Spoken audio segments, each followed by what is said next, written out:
Daniel, chapter 1. In the 3rd year of the reign of Jehoiakim king of Judah, Nebuchadnezzar king of Babylon came to Jerusalem and besieged it. And the Lord delivered Jehoiakim king of Judah into his hand, along with some of the articles from the temple of God. These he carried off to the temple of his God in Babylonia, and put in the treasure house of his God. Then the king ordered Ashpenaz, chief of his court officials, to bring into the king's service some of the Israelites from the royal family and the nobility, young men without any physical defect, handsome, showing aptitude for every kind of learning, well-informed, quick to understand, and qualified to serve in the king's palace. He was to teach them the language and literature of the Babylonians. The king assigned them a daily amount of food and wine from the king's table. They were to be trained for 3 years, and after that they were to enter the king's service. Among those who were chosen were some from Judah: Daniel, Hananiah, Mishael, and Azariah. The chief official gave them new names: to Daniel the name Belshazzar, to Hananiah Shadrach, to Mishael Meshach, and to Azariah Abednego. But Daniel resolved not to defile himself with the royal food and wine, and he asked the chief official for permission not to defile himself this way. Now God had caused the official to show favor and compassion to Daniel. But the official told Daniel, "I am afraid of my lord the king, who has assigned your food and drink. Why should he see you looking worse than the other young men your age? The king would then have my head because of you." Daniel then said to the guard, whom the chief official had appointed over Daniel, Hananiah, Mishael, and Azariah, "Please test your servants for 10 days. Give us nothing but vegetables to eat and water to drink. Then compare our appearance with that of the young men who eat the royal food, and treat your servants in accordance with what you see." So he agreed to this, and tested them for 10 days. At the end of the 10 days they looked healthier and better nourished than any of the young men who ate the royal food. So the guard took away their choice food and the wine they were to drink, and gave them vegetables instead. To these 4 young men God gave knowledge and understanding of all kinds of literature and learning, and Daniel could understand visions and dreams of all kinds. At the end of the time set by the king to bring them into his service, the chief official presented them to Nebuchadnezzar. The king talked with them, and he found none equal to Daniel, Hananiah, Mishael, and Azariah. So they entered the king's service. In every matter of wisdom and understanding about which the king questioned them, he found them 10 times better than all the magicians and enchanters in his whole kingdom. And Daniel remained there until the 1st year of King Cyrus. Chapter 2. In the 2nd year of his reign, Nebuchadnezzar had dreams. His mind was troubled, and he could not sleep. So the king summoned the magicians, enchanters, sorcerers, and astrologers to tell him what he had dreamed. When they came in and stood before the king, he said to them, "I have had a dream that troubles me, and I want to know what it means." Then the astrologers answered the king, "May the king live forever. Tell your servants the dream, and we will interpret it." The king replied to the astrologers, "This is what I have firmly decided. If you do not tell me what my dream was and interpret it, I will have you cut into pieces and your houses turned into piles of rubble. But if you tell me the dream and explain it, you will receive from me gifts and rewards and great honor. So tell me the dream and interpret it for me." Once more they replied, "Let the king tell his servants the dream, and we will interpret it." Then the king answered, "I am certain that you are trying to gain time because you realize that this is what I have firmly decided. If you do not tell me the dream, there is only one penalty for you. You have conspired to tell me misleading and wicked things, hoping the situation will change. So then, tell me the dream, and I will know that you can interpret it for me." The astrologers answered the king, "There is no one on earth who can do what the king asks. No king, however great and mighty, has ever asked such a thing of any magician or enchanter or astrologer. What the king asks is too difficult. No one can reveal it to the king except the gods, and they do not live among humans." This made the king so angry and furious that he ordered the execution of all the wise men of Babylon. So the decree was issued to put the wise men to death, and men were sent to look for Daniel and his friends to put them to death. When Arioch, the commander of the king's guard, had gone out to put to death the wise men of Babylon, Daniel spoke to him with wisdom and tact. He asked the king's officer, "Why did the king issue such a harsh decree?" Arioch then explained the matter to Daniel. At this, Daniel went in to the king and asked for time, so that he might interpret the dream for him. Then Daniel returned to his house and explained the matter to his friends Hananiah, Mishael, and Azariah. He urged them to plead for mercy from the God of heaven concerning this mystery, so that he and his friends might not be executed with the rest of the wise men of Babylon. During the night, the mystery was revealed to Daniel in a vision. Then Daniel praised the God of heaven and said, "Praise be to the name of God forever and ever. Wisdom and power are His. He changes times and seasons. He deposes kings and raises up others. He gives wisdom to the wise and knowledge to the discerning. He reveals deep and hidden things. He knows what lies in darkness, and light dwells with Him. I thank and praise you, God of my ancestors. You have given me wisdom and power. You have made known to me what we asked of you. You have made known to us the dream of the king." Then Daniel went to Arioch, whom the king had appointed to execute the wise men of Babylon, and said to him, "Do not execute the wise men of Babylon. Take me to the king, and I will interpret his dream for him." Arioch took Daniel to the king at once and said, I have found a man among the exiles from Judah who can tell the king what his dream means. The king asked Daniel, also called Belshazzar, Are you able to tell me what I saw in my dream and interpret it? Daniel replied, No wise man, enchanter, magician, or diviner can explain to the king the mystery he is asked about. But there is a God in heaven who reveals mysteries. He has shown King Nebuchadnezzar what will happen in days to come. Your dream and the visions that passed through your mind as you were lying in bed are these. As your majesty was lying there, your mind turned to things to come, and the revealer of mysteries showed you what is going to happen. As for me, this mystery has been revealed to me, not because I have greater wisdom than anyone else alive, but so that your majesty may know the interpretation and that you may understand what went through your mind. Your majesty looked, and there before you stood a large statue, an enormous, dazzling statue, awesome in appearance. The head of the statue was made of pure gold, its chest and arms of silver, its belly and thighs of bronze, its legs of iron, its feet partly of iron and partly of baked clay. While you were watching, a rock was cut out, but not by human hands. It struck the statue on its feet of iron and clay and smashed them. Then the iron, the clay, the bronze, the silver, and the gold were all broken to pieces and became like chaff on a threshing floor in the summer. The wind swept them away without leaving a trace, but the rock that struck the statue became a huge mountain and filled the whole earth. This was the dream, and now we will interpret it to the king. Your Majesty, you are the King of Kings. The God of heaven has given you dominion and power and might and glory. In your hands He has placed all mankind and the beasts of the field and the birds in the sky. Wherever they live, He has made you ruler over them all. You are that head of gold. After you, another kingdom will arise, inferior to yours. Next, a third kingdom, one of bronze, will rule over the whole earth. Finally, there will be a fourth kingdom, strong as iron, for iron breaks and smashes everything, and as iron breaks things to pieces, so it will crush and break all the others. Just as you saw that the feet and toes were partly of baked clay and partly of iron, so this will be a divided kingdom. Yet it will have some of the strength of iron in it, even as you saw iron mixed with clay. As the toes were partly iron and partly clay, so this kingdom will be partly strong and partly brittle. And just as you saw the iron mixed with baked clay, so the people will be a mixture and will not remain united, any more than iron mixes with clay.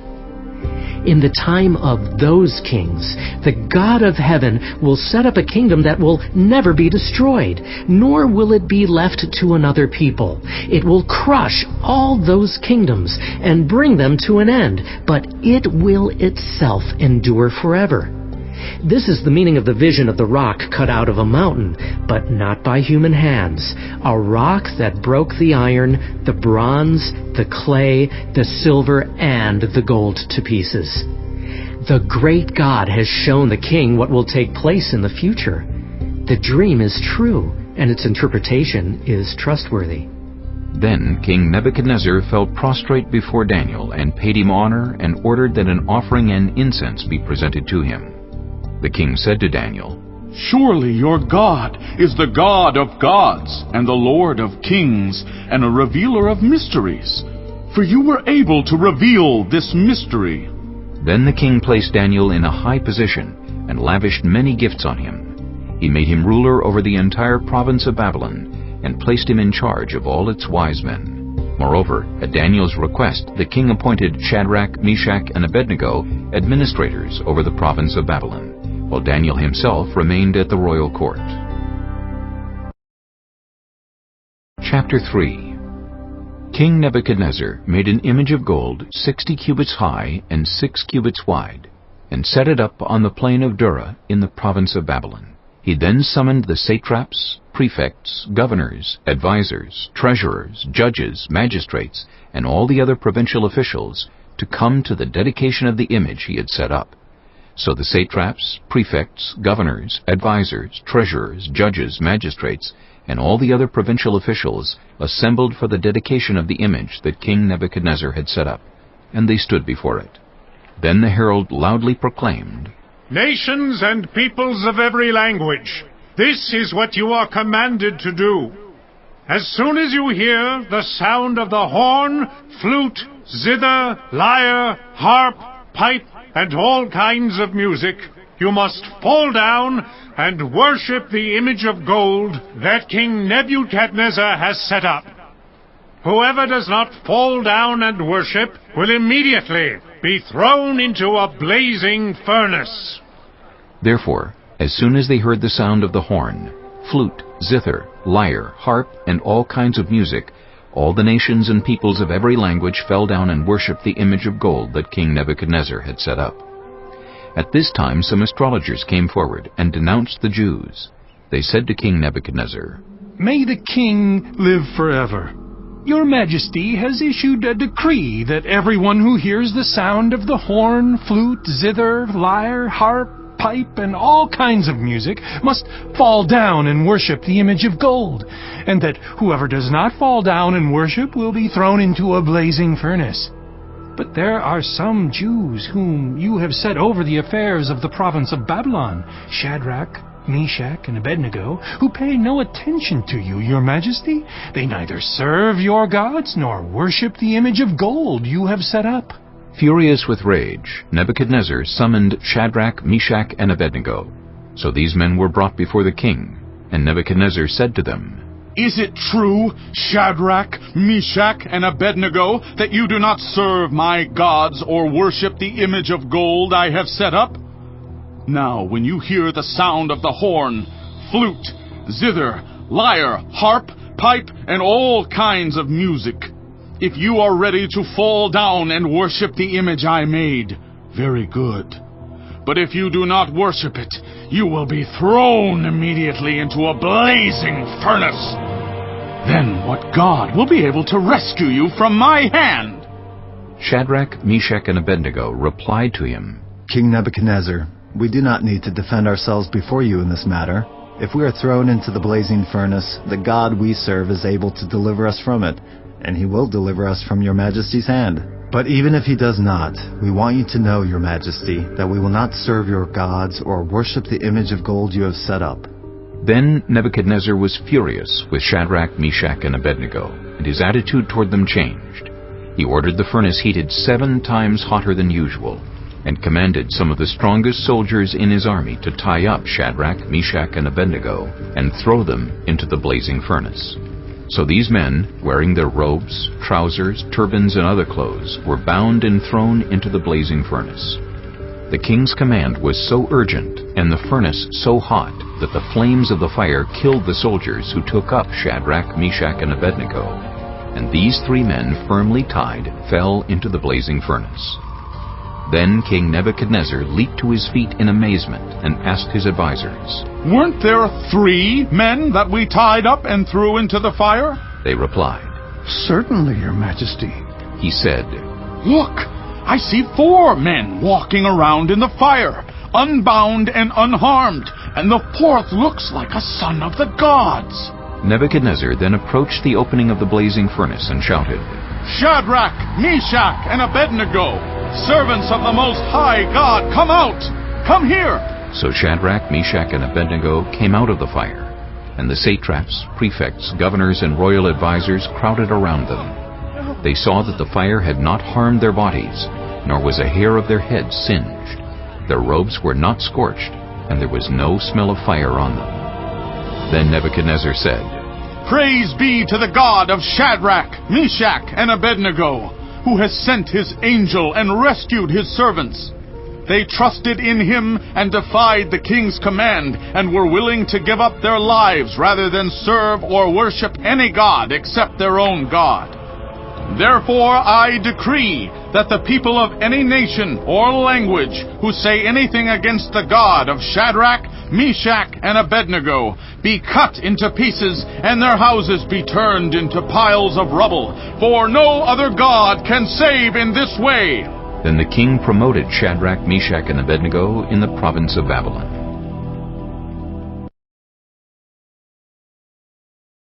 Chapter 4. King Nebuchadnezzar, to the nations and peoples of every language who live in all the earth, may you prosper greatly. It is my pleasure to tell you about the miraculous signs and wonders that the Most High God has performed for me. How great are his signs, how mighty his wonders! His kingdom is an eternal kingdom. His dominion endures from generation to generation. I, Nebuchadnezzar, was at home in my palace, contented and prosperous. I had a dream that made me afraid. As I was lying in bed, the images and visions that passed through my mind terrified me. So I commanded that all the wise men of Babylon be brought before me to interpret the dream for me. When the magicians, enchanters, astrologers, and diviners came, I told them the dream, but they could not interpret it for me. Finally, Daniel came into my presence, and I told him the dream. He is called Belshazzar, after the name of my God, and the spirit of the holy gods is in him. I said, "Belteshazzar, chief of the magicians, I know that the spirit of the holy gods is in you, and no mystery is too difficult for you. Here is my dream. Interpret it for me. These are the visions I saw while lying in bed. I looked, and there before me stood a tree in the middle of the land. Its height was enormous. The tree grew large and strong, and its top touched the sky. It was visible to the ends of the earth. Its leaves were beautiful, its fruit abundant, and on it was food for all. Under it, the wild animals found shelter, and the birds lived in its branches. From it every creature was fed. In the visions I saw while lying in bed, I looked, and there before me was a holy one, a messenger, coming down from heaven. He called in a loud voice, "Cut down the tree and trim off its branches. Strip off its leaves and scatter its fruit. Let the animals flee from under it, and the birds from its branches. But let the stump and its roots, bound with iron and bronze, remain in the ground, in the grass of the field. Let him be drenched with the dew of heaven, and let him live with the animals among the plants of the earth. Let his mind be changed from that of a man, and let him be given the mind of an animal, till 7 times pass by for him. The decision is announced by messengers. The holy ones declare the verdict. so that the living may know that the Most High is sovereign over all kingdoms on earth, and gives them to anyone he wishes, and sets over them the lowliest of people. This is the dream that I, King Nebuchadnezzar, had. Now, Belshazzar, tell me what it means, for none of the wise men in my kingdom can interpret it for me. But you can, because the spirit of the holy gods is in you. Then Daniel, also called Belteshazzar, was greatly perplexed for a time, and his thoughts terrified him. So the king said, Belteshazzar, do not let the dream or its meaning alarm you. Belteshazzar answered, My lord, if only the dream applied to your enemies and its meaning to your adversaries. The tree you saw, which grew large and strong, with its top touching the sky, visible to the whole earth, with beautiful leaves and abundant fruit, providing food for all, giving shelter to the wild animals, and having nesting places in its branches for the birds.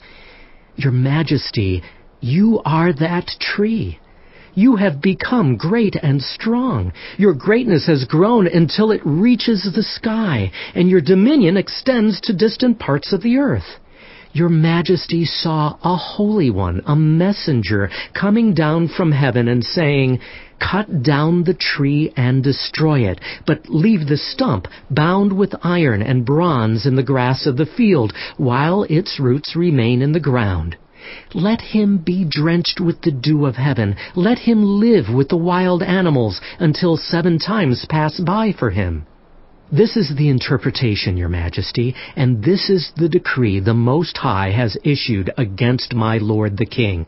You will be driven away from people and will live with the wild animals. You will eat grass like the ox and be drenched with the dew of heaven.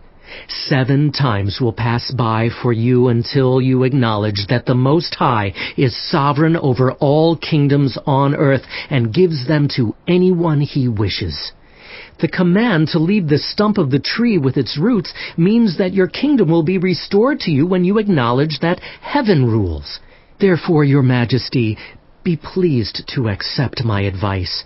Renounce your sins by doing what is right, and your wickedness by being kind to the oppressed. It may be that then your prosperity will continue. All this happened to King Nebuchadnezzar. 12 months later, as the king was walking on the roof of the royal palace of Babylon, he said, Is not this the great Babylon I have built as the royal residence, by my mighty power and for the glory of my majesty? Even as the words were on his lips, a voice came from heaven. This is what is decreed for you, King Nebuchadnezzar. Your royal authority has been taken from you. You will be driven away from people, and will live with the wild animals. You will eat grass like the ox. 7 times will pass by for you until you acknowledge that the Most High is sovereign over all kingdoms on earth, and gives them to anyone he wishes. Immediately, what had been said about Nebuchadnezzar was fulfilled. He was driven away from people and ate grass like the ox. His body was drenched with the dew of heaven, until his hair grew like the feathers of an eagle, and his nails like the claws of a bird. At the end of that time, I, Nebuchadnezzar, raised my eyes toward heaven, and my sanity was restored.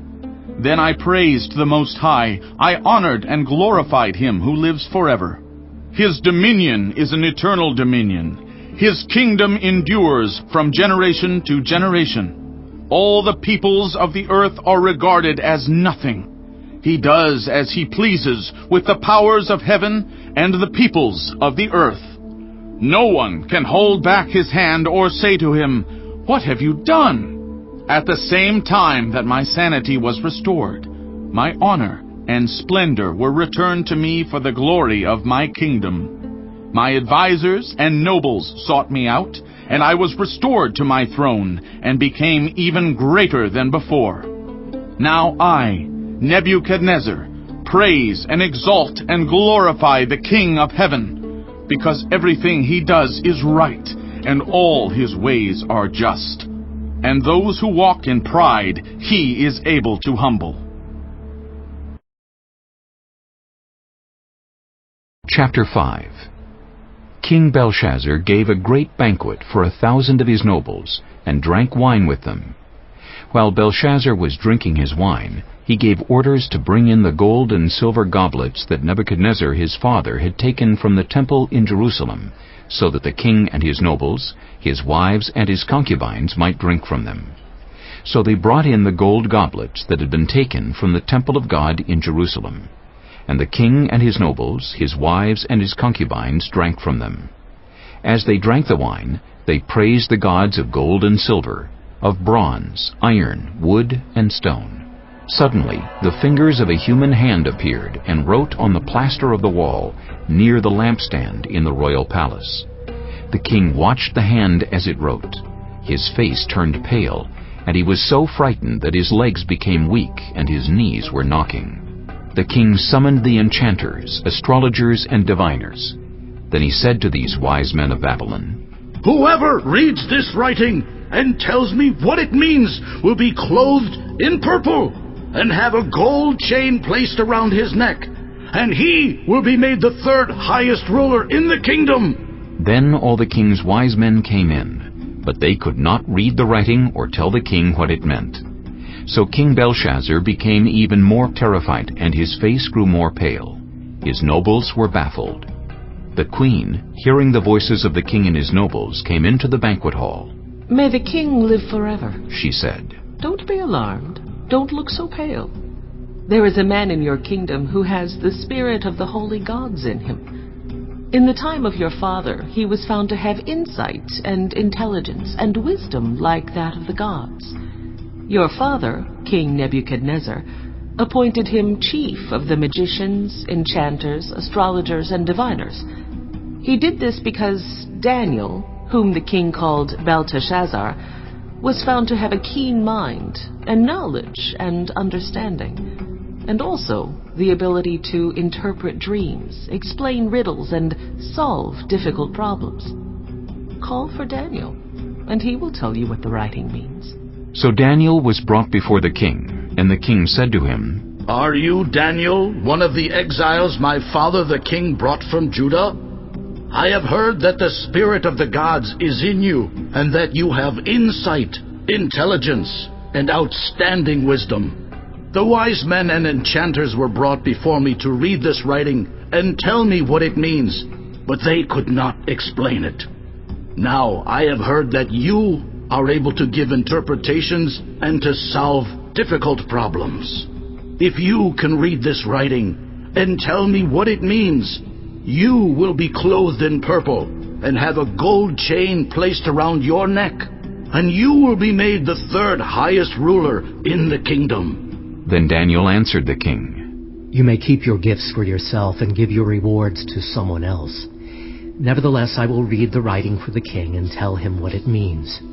Your Majesty, the Most High God gave your father Nebuchadnezzar sovereignty and greatness and glory and splendor. Because of the high position he gave him, all the nations and peoples of every language dreaded and feared him. Those the king wanted to put to death, he put to death. Those he wanted to spare, he spared. Those he wanted to promote, he promoted. And those he wanted to humble, he humbled. But when his heart became arrogant and hardened with pride, he was deposed from his royal throne and stripped of his glory. He was driven away from people and given the mind of an animal. He lived with the wild donkeys and ate grass like the ox. And his body was drenched with the dew of heaven until he acknowledged that the Most High God is sovereign over all kingdoms on earth and sets over them anyone he wishes. But you, Belshazzar, his son, have not humbled yourself, though you knew all this. Instead, you have set yourself up against the Lord of heaven. You had the goblets from his temple brought to you, and you and your nobles, your wives, and your concubines drank wine from them. You praised the gods of silver and gold, of bronze, iron, wood, and stone, which cannot see or hear or understand. But you did not honor the God who holds in his hand your life and all your ways. Therefore he sent the hand that wrote the inscription. This is the inscription that was written. Mene, Mene, Tekel, Parsin. Here is what these words mean. Mene, God has numbered the days of your reign and brought it to an end. tekel. You have been weighed on the scales and found wanting. Perez. Your kingdom is divided and given to the Medes and Persians. Then, at Belshazzar's command, Daniel was clothed in purple, a gold chain was placed around his neck, and he was proclaimed the third highest ruler in the kingdom. That very night, Belshazzar, king of the Babylonians, was slain, and Darius the Mede took over the kingdom at the age of 62. Chapter 6. It pleased Darius to appoint 120 satraps to rule throughout the kingdom, with 3 administrators over them, one of whom was Daniel. The satraps were made accountable to them, so that the king might not suffer loss. Now Daniel so distinguished himself among the administrators and the satraps by his exceptional qualities, that the king planned to set him over the whole kingdom. At this, the administrators and the satraps tried to find grounds for charges against Daniel in his conduct of government affairs, but they were unable to do so. They could find no corruption in him, because he was trustworthy, and neither corrupt nor negligent. Finally these men said, "We will never find any basis for charges against this man Daniel, unless it has something to do with the law of his God." So these administrators and satraps went as a group to the king and said, "May King Darius live forever. The royal administrators, prefects, satraps, advisors, and governors have all agreed that the king should issue an edict and enforce the decree that anyone who prays to any god or human being during the next 30 days, except to you, your majesty, shall be thrown into the lion's den. Now, your majesty, issue the decree and put it in writing so that it cannot be altered, in accordance with the law of the Medes and Persians, which cannot be repealed." So King Darius put the decree in writing. Now when Daniel learned that the decree had been published, he went home to his upstairs room where the windows opened toward Jerusalem. 3 times a day he got down on his knees and prayed, giving thanks to his God, just as he had done before. Then these men went as a group and found Daniel praying and asking God for help. So they went to the king and spoke to him about his royal decree. "Did you not publish a decree that during the next 30 days, anyone who prays to any god or human being except to you, your majesty, would be thrown into the lion's den?" The king answered, "The decree stands, in accordance with the law of the Medes and Persians, which cannot be repealed." Then they said to the king, "Daniel, who is one of the exiles from Judah, pays no attention to you, your majesty, or to the decree you put in writing. He still prays 3 times a day." When the king heard this, he was greatly distressed. He was determined to rescue Daniel, and made every effort until sundown to save him. Then the men went as a group to King Darius and said to him, "Remember, your majesty, that according to the law of the Medes and Persians, no decree or edict that the king issues can be changed." So the king gave the order, and they brought Daniel and threw him into the lion's den. The king said to Daniel, "May your God, whom you serve continually, rescue you." A stone was brought and placed over the mouth of the den, and the king sealed it with his own signet ring, and with the rings of his nobles, so that Daniel's situation might not be changed. Then the king returned to his palace, and spent the night without eating, and without any entertainment being brought to him, and he could not sleep. At the first light of dawn, the king got up and hurried to the lion's den. When he came near the den, he called to Daniel in an anguished voice, "Daniel, servant of the living God, has your God, whom you serve continually, been able to rescue you from the lions?" Daniel answered, May the king live forever.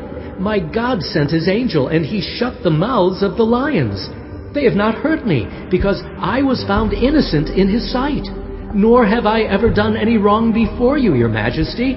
The king was overjoyed, and gave orders to lift Daniel out of the den. And when Daniel was lifted from the den, no wound was found on him, because he had trusted in his God. At the king's command, the men who had falsely accused Daniel were brought in and thrown into the lion's den, along with their wives and children. And before they reached the floor of the den, the lions overpowered them and crushed all their bones. Then King Darius wrote to all the nations and peoples of every language in all the earth. May you prosper greatly. I issue a decree that in every part of my kingdom people must fear and reverence the God of Daniel. For he is the living God, and he endures forever.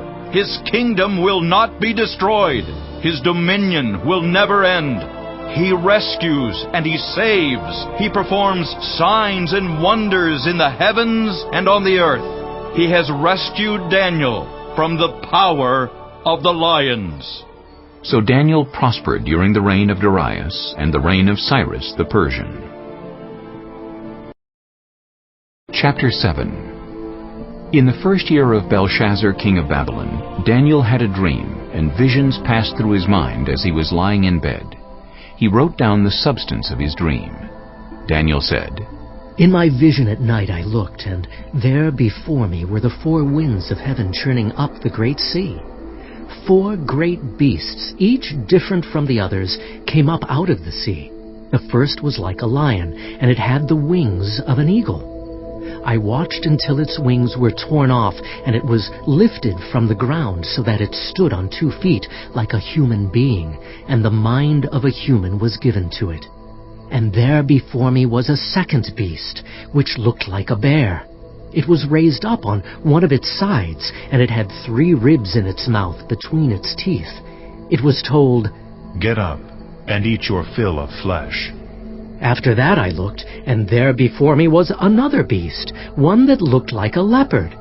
And on its back it had 4 wings, like those of a bird. This beast had 4 heads, and it was given authority to rule. After that in my vision at night I looked, and there before me was a 4th beast, terrifying and frightening and very powerful. It had large iron teeth. It crushed and devoured its victims and trampled underfoot whatever was left. It was different from all the former beasts, and it had 10 horns. While I was thinking about the horns, there before me was another horn, a little one, which came up among them, and 3 of the first horns were uprooted before it. This horn had eyes like the eyes of a human being, and a mouth that spoke boastfully. As I looked, thrones were set in place, and the Ancient of Days took his seat. His clothing was as white as snow. The hair of his head was white like wool. His throne was flaming with fire, and its wheels were all ablaze. A river of fire was flowing, coming out from before him. Thousands upon thousands attended him. 10,000 times 10,000 stood before him. The court was seated, and the books were opened. Then I continued to watch because of the boastful words the horn was speaking. I kept looking until the beast was slain, and its body destroyed and thrown into the blazing fire. The other beasts had been stripped of their authority, but were allowed to live for a period of time.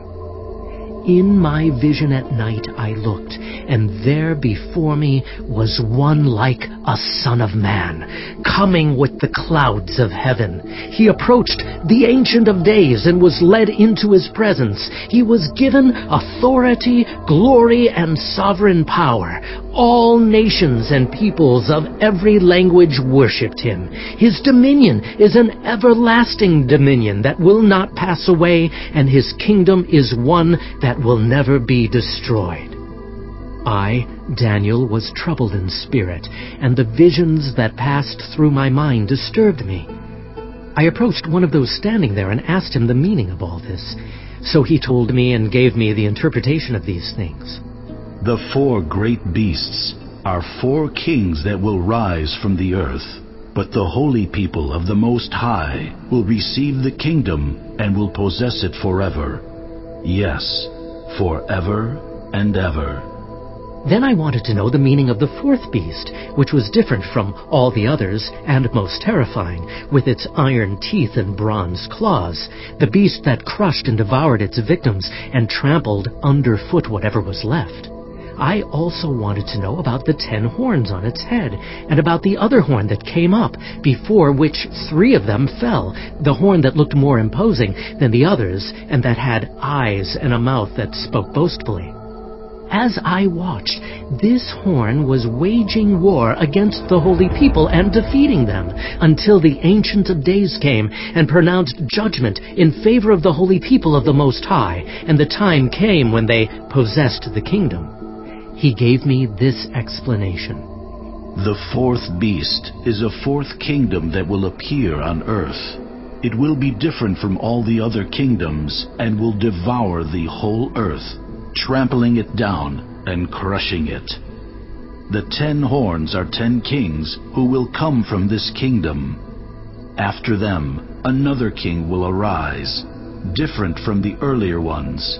He will subdue 3 kings. He will speak against the Most High and oppress his holy people and try to change the set times and the laws. The holy people will be delivered into his hands for a time, times and half a time. But the court will sit, and his power will be taken away and completely destroyed forever.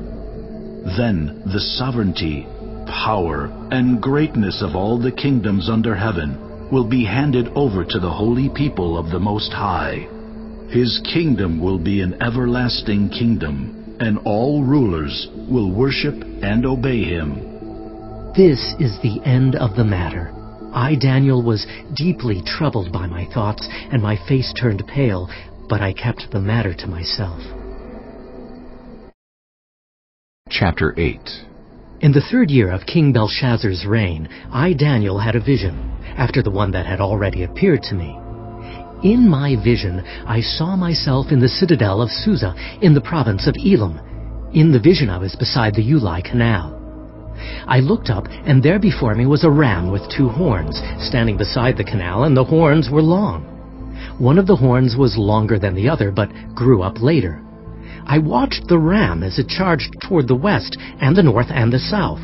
No animal could stand against it, and none could rescue from its power.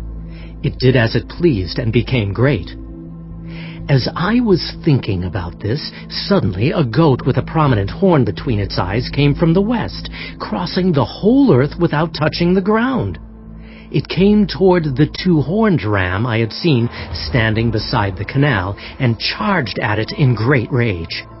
I saw it attack the ram furiously, striking the ram and shattering its 2 horns. The ram was powerless to stand against it. The goat knocked it to the ground and trampled on it, and none could rescue the ram from its power. The goat became very great, but at the height of its power, the large horn was broken off, and in its place 4 prominent horns grew up toward the 4 winds of heaven. Out of one of them came another horn, which started small but grew in power to the south and to the east and toward the beautiful land.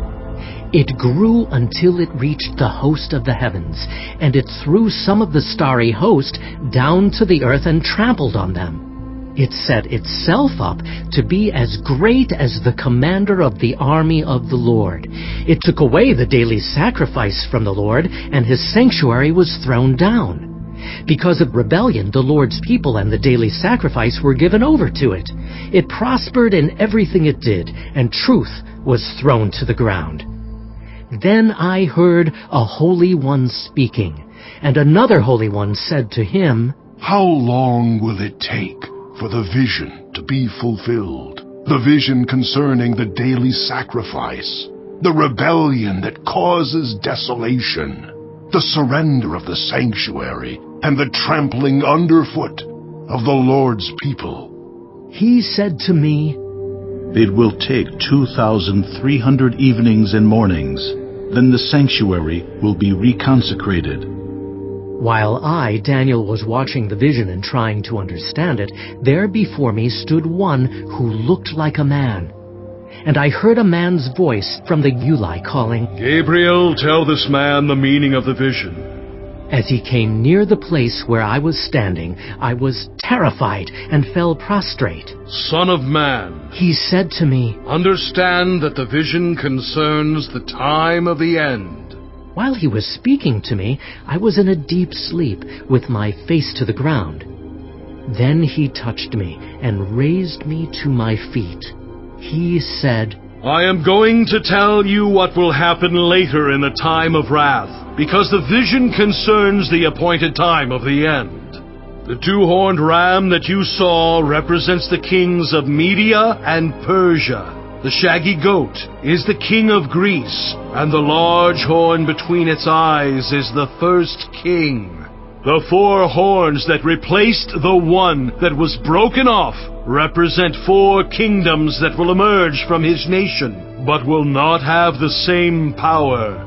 In the latter part of their reign, when rebels have become completely wicked, a fierce-looking king, a master of intrigue, will arise. He will become very strong, but not by his own power.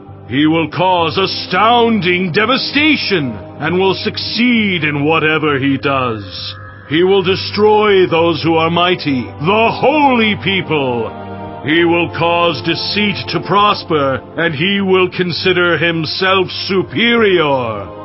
When they feel secure, he will destroy many and take his stand against the Prince of Princes. Yet he will be destroyed, but not by human power. The vision of the evenings and mornings that has been given you is true. But seal up the vision, for it concerns the distant future. I, Daniel, was worn out. I lay exhausted for several days. Then I got up and went about the king's business. I was appalled by the vision. It was beyond understanding. Chapter 9. In the first year of Darius, son of Xerxes, a Mede by descent, who was made ruler over the Babylonian kingdom in the first year of his reign, I, Daniel, understood from the Scriptures, according to the word of the Lord given to Jeremiah the prophet, that the desolation of Jerusalem would last 70 years. So I turned to the Lord God and pleaded with him in prayer and petition, in fasting, and in sackcloth and ashes. I prayed to the Lord my God and confessed, Lord, the great and awesome God, who keeps his covenant of love with those who love him and keep his commandments, we have sinned and done wrong. We have been wicked and have rebelled. We have turned away from your commands and laws. We have not listened to your servants the prophets, who spoke in your name to our kings, our princes, and our ancestors, and to all the people of the land. Lord, you are righteous, but this day we are covered with shame. The people of Judah and the inhabitants of Jerusalem and all Israel, both near and far, in all the countries where you have scattered us because of our unfaithfulness to you. We and our kings, our princes, and our ancestors are covered with shame, Lord, because we have sinned against you. The Lord our God is merciful and forgiving, even though we have rebelled against him. We have not obeyed the Lord our God, or kept the laws he gave us through his servants, the prophets. All Israel has transgressed your law and turned away, refusing to obey you. Therefore, the curses and sworn judgments written in the law of Moses, the servant of God, have been poured out on us because we have sinned against you. You have fulfilled the words spoken against us and against our rulers by bringing on us great disaster. Under the whole heaven nothing has ever been done like what has been done to Jerusalem. Just as it is written in the law of Moses, all this disaster has come on us. Yet we have not sought the favor of the Lord our God by turning from our sins and giving attention to your truth.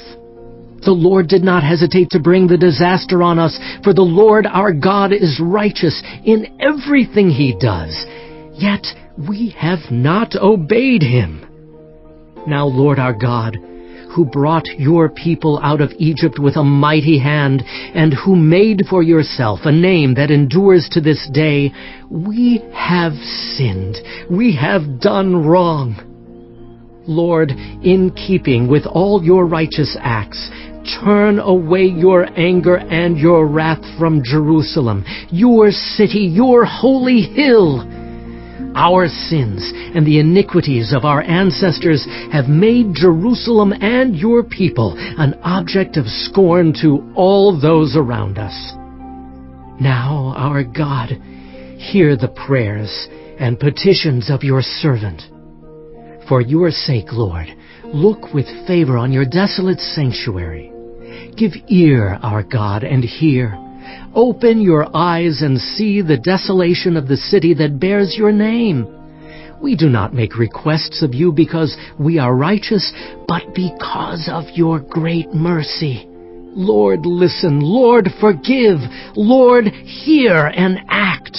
For your sake, my God, do not delay, because your city and your people bear your name.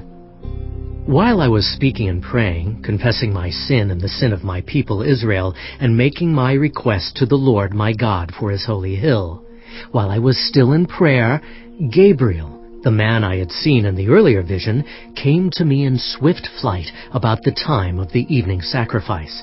He instructed me and said to me, Daniel, I have now come to give you insight and understanding.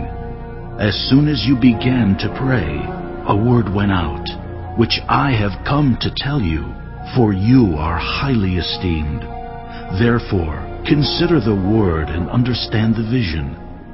70 sevens are decreed for your people and your holy city to finish transgression, to put an end to sin, to atone for wickedness, to bring in everlasting righteousness, to seal up vision and prophecy, and to anoint the most holy place. Know and understand this. From the time the word goes out to restore and rebuild Jerusalem until the Anointed One, the ruler, comes, there will be 7 sevens and 62 sevens. It will be rebuilt with streets and a trench, but in times of trouble. After the 62 sevens, the Anointed One will be put to death and will have nothing. The people of the ruler who will come will destroy the city and the sanctuary. The end will come like a flood. War will continue until the end, and desolations have been decreed. He will confirm a covenant with many for 1 7. In the middle of the 7, he will put an end to sacrifice and offering, and at the temple he will set up an abomination that causes desolation until the end that is decreed is poured out on him. Chapter 10. In the 3rd year of Cyrus king of Persia, a revelation was given to Daniel, who was called Belshazzar. Its message was true, and it concerned a great war. The understanding of the message came to him in a vision. At that time I, Daniel, mourned for 3 weeks. I ate no choice food, no meat or wine touched my lips. And I used no lotions at all until the 3 weeks were over. On the 24th day of the 1st month, as I was standing on the bank of the great river, the Tigris, I looked up, and there before me was a man dressed in linen, with a belt of fine gold from Uphaz around his waist. His body was like topaz, his face like lightning, his eyes like flaming torches, his arms and legs like the gleam of burnished bronze, and his voice like the sound of a multitude. I, Daniel, was the only one who saw the vision. Those who were with me did not see it, but such terror overwhelmed them that they fled and hid themselves. So I was left alone, gazing at this great vision. I had no strength left, my face turned deathly pale, and I was helpless. Then I heard him speaking, and as I listened to him, I fell into a deep sleep, my face to the ground. A hand touched me and set me trembling on my hands and knees. He said, Daniel, you who are highly esteemed, consider carefully the words I am about to speak to you, and stand up, for I have now been sent to you. And when he said this to me, I stood up trembling. Then he continued, Do not be afraid, Daniel. Since the first day that you set your mind to gain understanding and to humble yourself before your God, your words were heard, and I have come in response to them. But the prince of the Persian kingdom resisted me 21 days. Then Michael, one of the chief princes, came to help me, because I was detained there with the king of Persia. Now I have come to explain to you what will happen to your people in the future, for the vision concerns a time yet to come. While he was saying this to me, I bowed with my face toward the ground and was speechless. Then one who looked like a man touched my lips, and I opened my mouth and began to speak. I said to the one standing before me, I am overcome with anguish because of the vision, my Lord, and I feel very weak. How can I, your servant, talk with you, my Lord? My strength is gone, and I can hardly breathe. Again the one who looked like a man touched me and gave me strength. Do not be afraid, you who are highly esteemed, he said. Peace, be strong now. Be strong. When he spoke to me, I was strengthened and said, Speak, my Lord, since you have given me strength. So he said, Do you know why I have come to you? Soon I will return to fight against the prince of Persia, and when I go, the prince of Greece will come. But first I will tell you what is written in the book of truth. No one supports me against them, except Michael, your prince. Chapter 11. And in the first year of Darius the Mede, I took my stand to support and protect him. Now then, I tell you the truth. 3 more kings will arise in Persia, and then a 4th, who will be far richer than all the others. When he has gained power by his wealth, he will stir up everyone against the kingdom of Greece. Then a mighty king will arise, who will rule with great power and do as he pleases.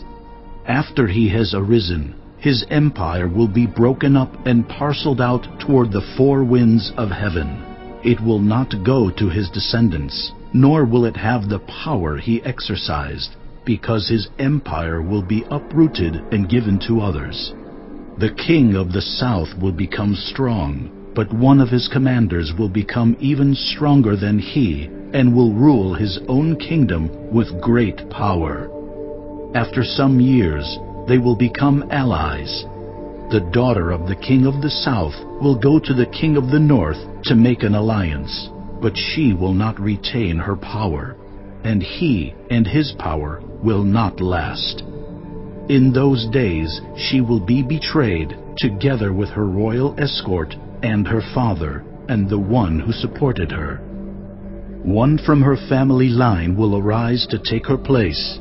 He will attack the forces of the king of the north and enter his fortress. He will fight against them and be victorious.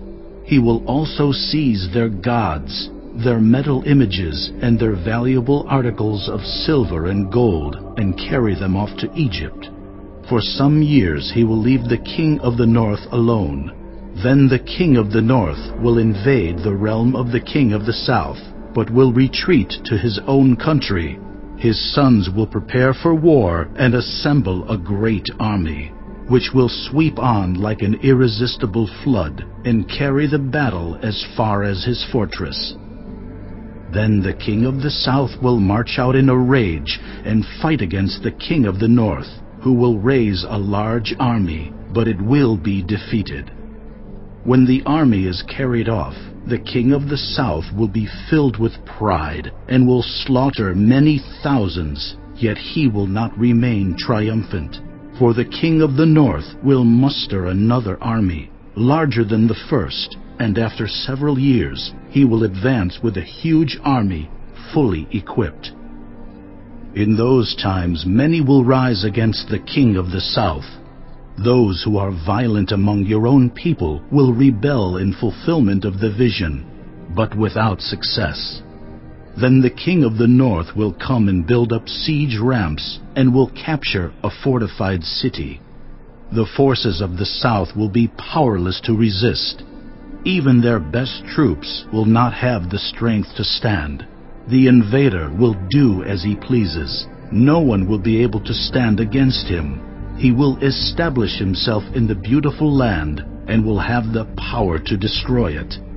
He will determine to come with the might of his entire kingdom and will make an alliance with the king of the south, and he will give him a daughter in marriage in order to overthrow the kingdom. But his plans will not succeed or help him. Then he will turn his attention to the coastlands and will take many of them, but a commander will put an end to his insolence and will turn his insolence back on him. After this, he will turn back toward the fortresses of his own country, but will stumble and fall, to be seen no more. His successor will send out a tax collector to maintain the royal splendor. In a few years, however, he will be destroyed, yet not in anger or in battle. He will be succeeded by a contemptible person who has not been given the honor of royalty. He will invade the kingdom when its people feel secure, and he will seize it through intrigue. Then an overwhelming army will be swept away before him. Both it and a prince of the covenant will be destroyed. After coming to an agreement with him, he will act deceitfully, and with only a few people he will rise to power. When the richest provinces feel secure, he will invade them and will achieve what neither his fathers nor his forefathers did. He will distribute plunder, loot, and wealth among his followers. He will plot the overthrow of fortresses, but only for a time. With a large army he will stir up his strength and courage against the king of the south. The king of the south will wage war with a large and very powerful army, but he will not be able to stand because of the plots devised against him. Those who eat from the king's provisions will try to destroy him. His army will be swept away, and many will fall in battle. The two kings, with their hearts bent on evil, will sit at the same table and lie to each other, but to no avail, because an end will still come at the appointed time. The king of the north will return to his own country with great wealth, but his heart will be set against the holy covenant. He will take action against it, and then return to his own country.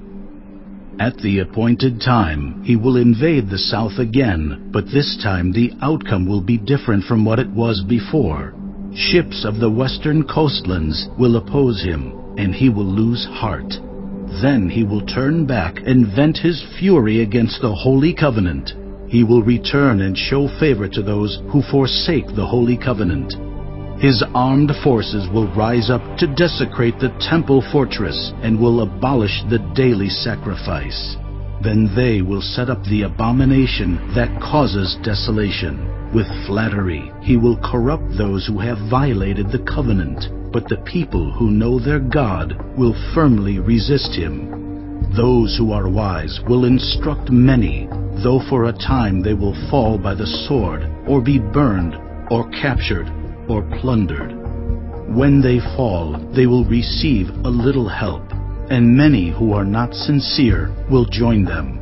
Some of the wise will stumble, so that they may be refined, purified, and made spotless until the time of the end, for it will still come at the appointed time. The king will do as he pleases. He will exalt and magnify himself above every god, and will say unheard of things against the God of gods. He will be successful until the time of wrath is completed, for what has been determined must take place. He will show no regard for the gods of his ancestors, or for the one desired by women, nor will he regard any god, but will exalt himself above them all. Instead of them, he will honor a god of fortresses, a god unknown to his ancestors. He will honor with gold and silver, with precious stones and costly gifts.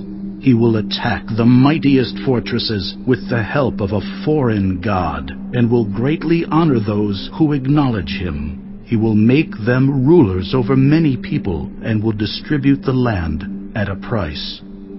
At the time of the end, the king of the south will engage him in battle, and the king of the north will storm out against him with chariots and cavalry and a great fleet of ships. He will invade many countries and sweep through them like a flood. He will also invade the beautiful land.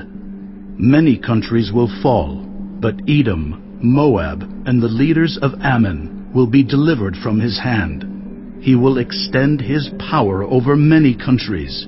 Egypt will not escape. He will gain control of the treasures of gold and silver and all the riches of Egypt, with the Libyans and Cushites in submission. But reports from the east and the north will alarm him, and he will set out in a great rage to destroy and annihilate many. He will pitch his royal tents between the seas at the beautiful holy mountain, yet he will come to his end, and no one will help him. Chapter 12. At that time, Michael, the great prince who protects your people, will arise. There will be a time of distress, such as has not happened from the beginning of nations until then. But at that time, your people, everyone whose name is found written in the book, will be delivered. Multitudes who sleep in the dust of the earth will awake, some to everlasting life, others to shame and everlasting contempt. Those who are wise will shine like the brightness of the heavens, and those who lead many to righteousness like the stars forever and ever. But you, Daniel, roll up and seal the words of the scroll until the time of the end. Many will go here and there to increase knowledge. Then I, Daniel, looked, and there before me stood two others, one on this bank of the river and one on the opposite bank. One of them said to the man clothed in linen, who was above the waters of the river, How long will it be before these astonishing things are fulfilled? The man clothed in linen, who was above the waters of the river, lifted his right hand and his left hand toward heaven, and I heard him swear by him who lives forever, saying, It will be for a time, times and half a time, when the power of the holy people has been finally broken. All these things will be completed. I heard, but I did not understand. So I asked, My Lord, what will the outcome of all this be? He replied, Go your way, Daniel, because the words are rolled up and sealed until the time of the end. Many will be purified, made spotless and refined, but the wicked will continue to be wicked. None of the wicked will understand, but those who are wise will understand. From the time that the daily sacrifice is abolished, and the abomination that causes desolation is set up, there will be 1,290 days. Blessed is the one who waits for and reaches the end of the 1,335 days.